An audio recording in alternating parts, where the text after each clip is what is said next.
Welcome back to another Cook's Tour. Today, we're traveling to the high mountains surrounding San Jose, Costa Rica to visit DOKA Coffee Plantation. For more than 100 years, they have been growing and producing coffee, and we're here to learn more about the drink that so many of us need to start our day every morning. Upon arrival at the plantation, I book a tour and pay for lunch. The tour was $28 US and the lunch $14. While the tour was definitely worth the price, the lunch was a buffet style that was not worth $14. My tip is to avoid the lunch at DOKA completely and to eat prior to your visit to the plantation. There were a lot of interesting plants on the grounds of the plantation, including this stunning rainbow eucalyptus tree.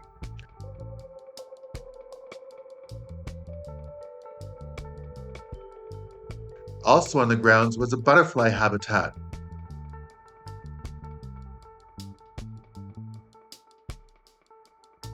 In this hive is what appears to be mini bees.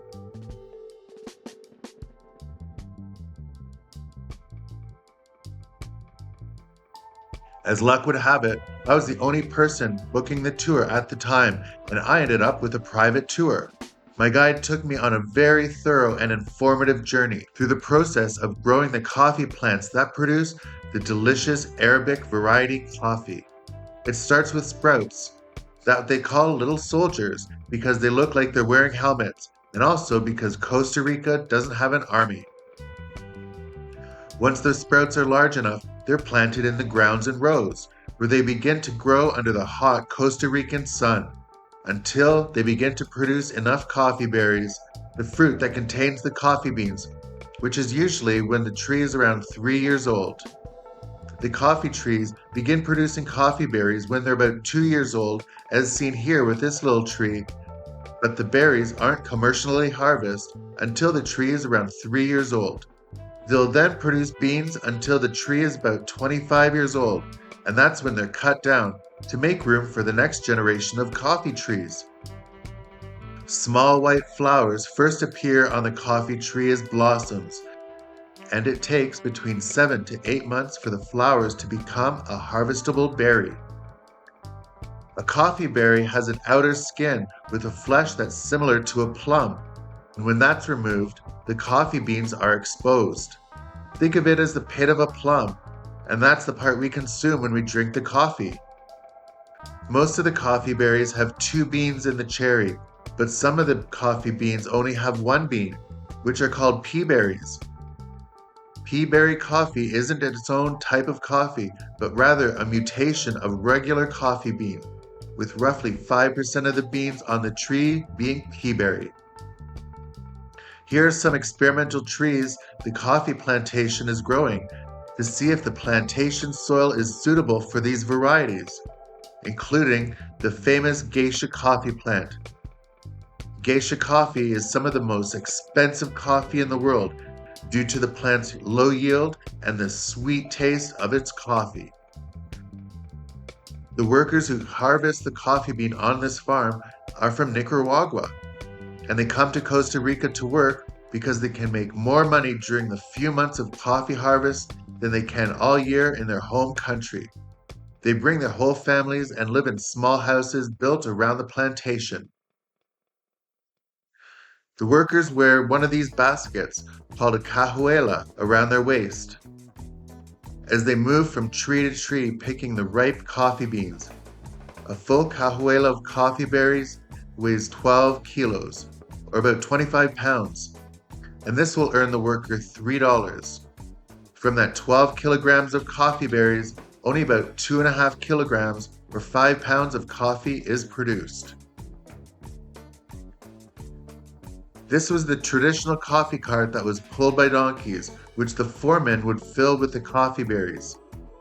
The painted wheel is a traditional Costa Rican symbol that can be seen throughout the country. Once the worker fills the cajuela and its contents are collected by the foreman, the worker is given a token, which they can trade in for actual money at the end of the week. Here are some examples of the tokens that workers collect during the weeks of work. The coffee berries are taken to a collection point where the worker keeps track of the cajuelas in this old wooden counter. They move the peg with each cajuela of coffee berries added to the pit. Water is added and the coffee berries are sucked up a pipe and sent to the next room, where a machine that's been operating for more than 100 years will separate the coffee bean from the skin and the outer flesh of the berry.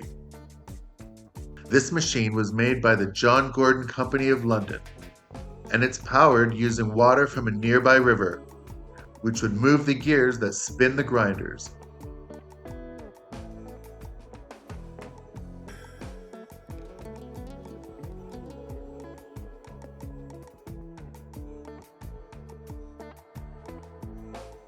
My tour guide is moving one of the belts that start the machine to show how it all works. This machine uses friction to grind away the berry husk to reveal the inner bean, and the beans pass through a series of filters that separate regular coffee bean from the pea berry. Water flows through the machine to move the beans as they travel down a series of small canals, where they're collected into larger vats sorted by size and type. The beans remain in the vats for up to 3 days to remove the sugary film that covers the beans. This antique machine has recently been replaced by a machine that automates the whole process, from adding the cherries to splitting the beans and separating them by their size and types takes about 3 hours, and this machine was developed and designed in Costa Rica, making it a 100% Costa Rican invention. From there, the coffee beans are spread out on this concrete drying pad to dry under the sun for up to 5 days. Workers agitate the beans using this special rake, so they each get kissed by the sun.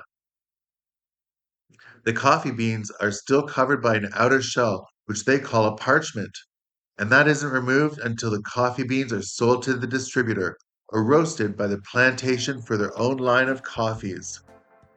Once the parchment is removed, the parchment layer and the wood from the trees are used as fuel for the plantation's roasting machines.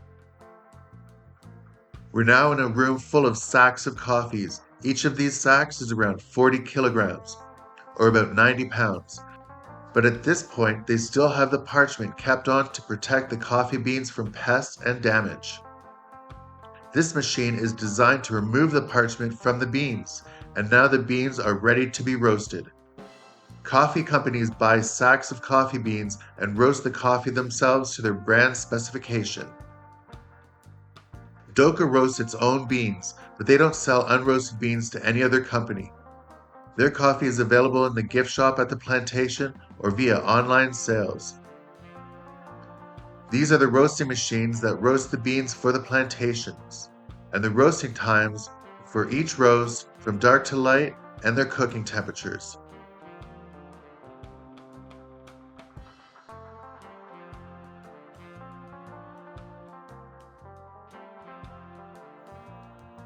In the gift shop, there are examples of the various machines and equipment used for the coffee brewing.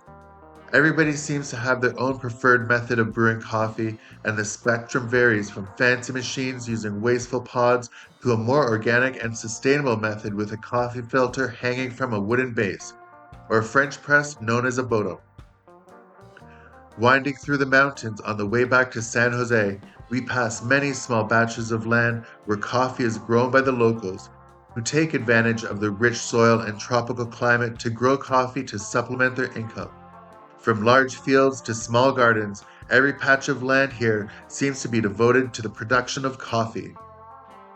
Thanks for watching another cook's tour on the coffee plantations in Costa Rica.